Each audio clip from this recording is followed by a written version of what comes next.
सभी बंधुओं को मेरा प्रणाम। जय श्री सीताराम। बालकांडे एकादश सर्गः।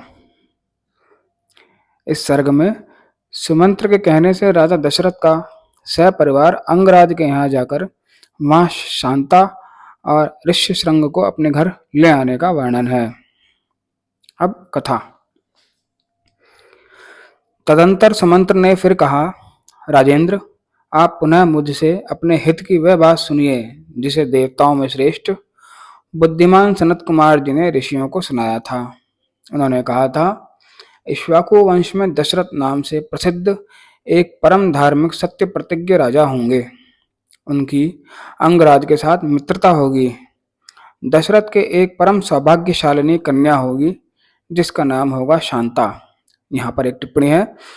शांता राजा दशरथ एवं कौशल्या की औरस पुत्री थी। उन्होंने राजा रोमपाद को उसे दत्तक पुत्री के रूप में दिया था। इस प्रकार वह राजा दशरथ की औरसी और राजा रोमपाद की दत्तक कन्या थी। अंग देश के राजकुमार का नाम होगा रोमपाद। महायशस्वी राजा दशरथ उनके पास जाएंगे और कहेंगे, धर्मात्मन, मैं संतानहीन हूँ। यदि आप आज्ञा दें तो शांता के पति ऋष्यशृंग मुनि चलकर मेरा यज्ञ करा दें। इससे मुझे पुत्र की प्राप्ति होगी और मेरे वंश की रक्षा हो जाएगी। राजा की यह बात सुनकर मन ही मन उस पर विचार करके मनस्वी राजा रोमपाद शांता के पुत्रवान पति को उनके साथ भेज देंगे। ब्राह्मण ऋष्यशृंग को पाकर राजा दशरथ की सारी चिंता दूर हो जाएगी और वे प्रसन्नचित्त होकर उस यज्ञ का अनुष्ठान करेंगे। यश की इच्छा रखने वाले धर्मज्ञ राजा दशरथ हाथ जोड़कर द्विज श्रेष्ठ ऋष्यशृंग का यज्ञ पुत्र और स्वर्ग के लिए वरण करेंगे तथा वे प्रजापालक नरेश उन श्रेष्ठ ब्रह्मर्षि से अपनी अभीष्ट वस्तु प्राप्त कर लेंगे।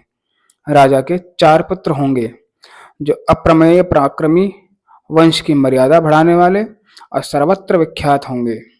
महाराज, पहले सत्ययुग में शक्तिशाली देवप्रवर भगवान सनत कुमार जी ने ऋषियों के समक्ष ऐसी कथा कही थी।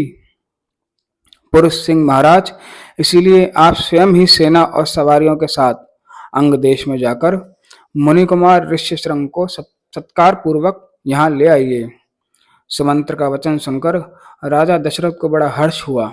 उन्होंने मुनिवर वशिष्ठ को भी सुमंत्र की बातें सुनाई और उनकी आज्ञा लेकर रनवास की रानियों तथा मंत्रियों के साथ अंग देश के लिए प्रस्थान किया, जहाँ विप्रवर ऋष्यशृंग निवास करते थे। मार्ग में अनेकानेक वनों और नदियों को पार करके वे धीरे धीरे उस देश में जा पहुंचे जहाँ मुनिवर ऋष्यशृंग विराजमान थे। वहां पहुंचने पर उन्हें द्विज श्रेष्ठ ऋष्यशृंग रोमपाद के पास ही बैठे दिखाई दिए। वे ऋषिकुमार प्रज्वलित अग्नि के समान तेजस्वी जान पड़ते थे। तदंतर राजा रोमपाद ने मित्रता के नाते अत्यंत प्रसन्न हृदय से महाराज दशरथ का शास्त्रोक्त विधि के अनुसार विशेष रूप से पूजन किया और बुद्धिमान ऋषि कुमार ऋष्यशृंग को राजा दशरथ के साथ अपनी मित्रता की बात बताई। उस पर उन्होंने भी राजा का सम्मान किया। इस प्रकार भली भांति आदर सत्कार पाकर नरश्रेष्ठ राजा दशरथ रोमपाद के यहाँ 7-8 दिनों तक रहे। इसके बाद वे अंगराज से बोले, प्रजापालक नरेश, तुम्हारी पुत्री शांता अपने पति के साथ मेरे नगर में पदार्पण करे, क्योंकि वहां एक महान आवश्यक कार्य उपस्थित हुआ है। राजा रोमपाद ने बहुत अच्छा कहकर उन बुद्धिमान महर्षि का जाना स्वीकार कर लिया और ऋष्यशृंग से कहा, विप्रवर, आप शांता के साथ महाराज दशरथ के यहाँ जाइए।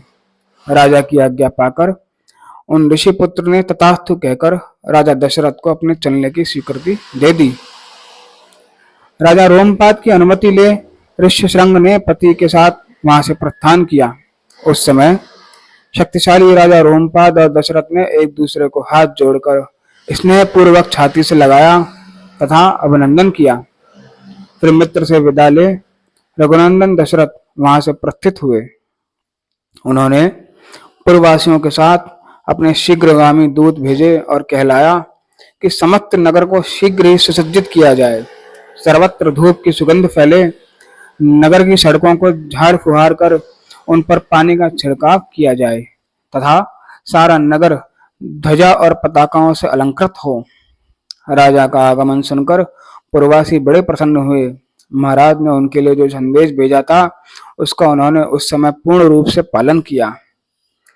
तदंतर राजा दशरथ ने शंख और दुदुम्बी आदि वाद्यों की ध्वनि के साथ विप्रवर ऋष्यशृंग को आगे करके अपने सजे सजाए नगर में प्रवेश किया।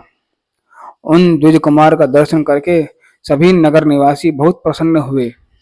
उन्होंने इंद्र के समान पराक्रमी नरेंद्र दशरथ के साथ पुरी में प्रवेश करते हुए ऋष्यशृंग का उसी प्रकार सत्कार किया जैसे देवताओं ने स्वर्ग में सहस्त्राक्ष इंद्र के साथ प्रवेश करते हुए कश्यप नंदन वामन जी का समादर किया था। ऋषि को अंतःपुर में ले जाकर राजा ने शास्त्र विधि के अनुसार उनका पूजन किया और उनके निकट आ जाने से अपने को कृतकृत्य माना। विशाल लोचना शांता को इस प्रकार अपने पति के साथ उपस्थित देख अंतःपुर की सभी रानियों को बड़ी प्रसन्नता हुई। वे आनंद मग्न हो गईं।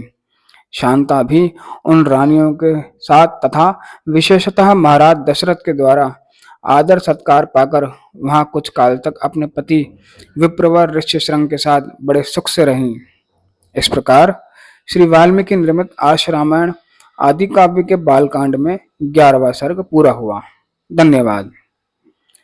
अगर आपको यह पठन अच्छा लग रहा हो अथवा कोई त्रुटि दिखाई दे रही हो तो कमेंट में अवश्य बताएं एवं लाइक्स व सब्सक्राइब करें। धन्यवाद।